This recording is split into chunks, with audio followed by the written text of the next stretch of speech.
வணக்கம் மாணவர்களே, வேதல் தமிழுக்கு உங்களை வரவேற்கின்றேன். இன்று நீட் கெமிஸ்ட்ரி 360 பகுதியில் முந்தைய நீட் தேர்வில் கேட்கப்பட்ட வேதியியல் கேள்விகளையும் அதற்கான தீர்வுகளையும் பார்த்து வருகின்றோம். அந்த அடிப்படையில் இன்று ஒரு கேள்வியினை பார்க்க போகின்றோம். வாங்க இன்று வீடியோக்குள்ள போகலாம். இக்கேள்வியானது நீட் 2024 கேட்கப்பட்ட கேள்வி. அதன்படி பின்வரும் வினை வரிசையில் உருவாகும் முக்கிய தயாரிப்புகள் ஏ மற்றும் பி முறையே. Major products A and B formed in the following reaction sequence R.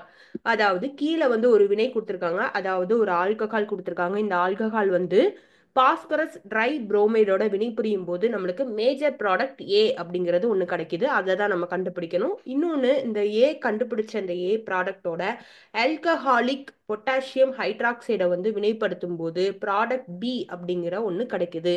இப்போ நம்மளுக்கு கேள்வி என்ன அப்படின்னு பார்த்தீங்கன்னா, ஏ மற்றும் பி அப்படிங்கிற ப்ராடக்ட் என்ன அப்படிங்கிறதான் கண்டுபிடிக்கணும். ஆப்ஷன்ஸ்ல நம்மளுக்கு கொடுத்துருக்காங்க. இதுல எது சரியான ப்ராடக்ட் அப்படிங்கிறத பார்க்கலாம். முதல்ல வாங்க தீர்வுக்குள்ள போயிடலாம். இப்போ நம்ம இந்த வினையை எழுதிக்கலாம். இது ஒரு ஆல்கஹால் நம்மளுக்கு தெரியும். இந்த ஆல்கஹால்ல இருக்கிற ஆக்சிஜன்ல தனித்த இரட்டை எலக்ட்ரான்கள் 2 இருக்குன்னு நம்மளுக்கு தெரியும். ஸோ இந்த ஆல்கஹால் பாஸ்பரஸ் ட்ரை புரோமைடோட வினை புரியும். இந்த பாஸ்பரஸ் ட்ரை புரோமைட்ல இருக்கிற புரோமின் பாஸ்பரஸ்ல இருந்து எலக்ட்ரான்களை என்ன பண்ணும் அப்படின்னா இழுக்கிற தன்மை அதிகமா இருக்கும். ஆகையால இந்த பாஸ்பரஸ் என்ன பண்ணும் அப்படின்னா தங்கிட்ட எலக்ட்ரான்கள் குறைவா இருக்கு அப்படின்னு அது ஃபீல் பண்ணிட்டு இருக்கும். அதனால ஆக்சிஜன்ல இருக்கிற தனித்த இரட்டை எலக்ட்ரான்கள்ல 2 எலக்ட்ரான்கள் இந்த பாஸ்பரஸை போய் தாக்கும் போது என்ன ஆகுது அப்படின்னு பாத்தீங்கன்னா பிஆர் மைனஸா வெளியே போயிடும். வெளியே போகும்போது நம்மளுக்கு என்ன ஆகுது அப்படின்னு பாத்தீங்கன்னா ஆக்சிஜன் நேர் அயனி இங்க உருவாகுது. இப்போ இங்க வெளியேறிய இந்த பிஆர் மைனஸ் இந்த கார்பனை பின்புறமா தாக்கும் போது என்ன ஆகுது அப்படின்னு பாத்தீங்கன்னா கார்பனுக்கும் ஆக்சிஜனுக்கும் இடையில பிணைப்பு உடைஞ்சு இந்த குழுக்கள் வெளியேறிடுது. வெளியேறும் போது நம்மளுக்கு என்ன கிடைக்கும் அப்படின்னு பாத்தீங்கன்னா மேஜர் ப்ராடக்ட் ஏ, அதாவது ஆல்கைல் புரோமைடு நம்மளுக்கு கிடைக்குது. இந்த வினை வழிமுறை எதன் அடிப்படையில் நடக்குது அப்படின்னு பாத்தீங்கன்னா SN2 வினை வழிமுறையில நடக்குது. இப்போ வெளியேறிய நம்மளுக்கு ஏ ப்ராடக்ட் ஆல்கஹாலிக் பொட்டாசியம் ஹைட்ராக்சைடோட வினை புரியும்.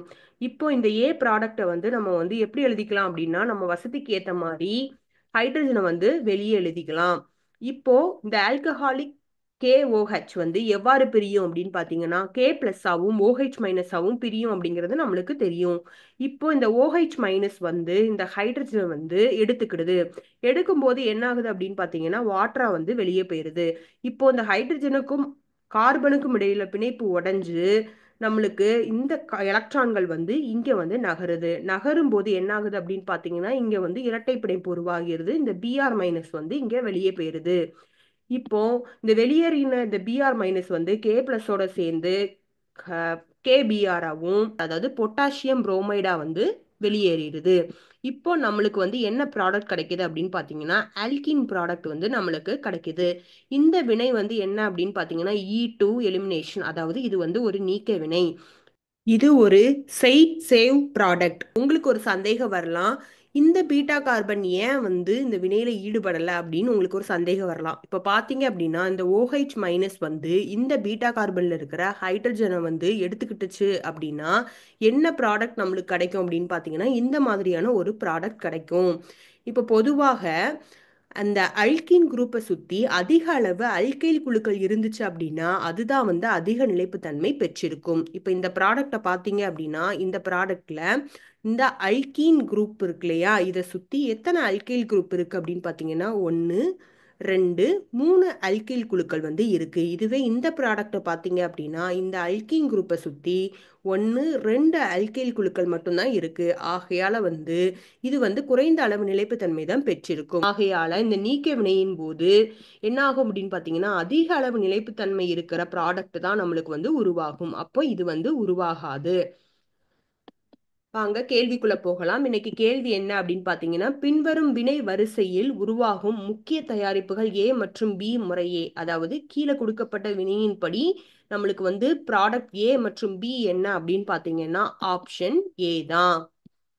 மாணவர்களே, உங்களுக்கு இந்த வீடியோ உபயோகமா இருக்குன்னு சொல்லி நம்புறேன். உங்களுக்கு நம்ம வீடியோ பிடிச்சிருந்தது அப்படின்னா நம்ம வீடியோவை லைக் பண்ணுங்க, ஷேர் பண்ணுங்க. இந்த கான்செப்ட் குறித்து ஏதாவது சந்தேகம் இருந்தது அப்படின்னா கமெண்ட் செக்ஷன்ல பதிவு பண்ணுங்க. இது வரைக்கும் நம்ம சேனலை சப்ஸ்கிரைப் பண்ணாதவங்க நம்ம சேனலை சப்ஸ்கிரைப் பண்ண மறந்துடாதீங்க. நன்றி மாணவர்களே.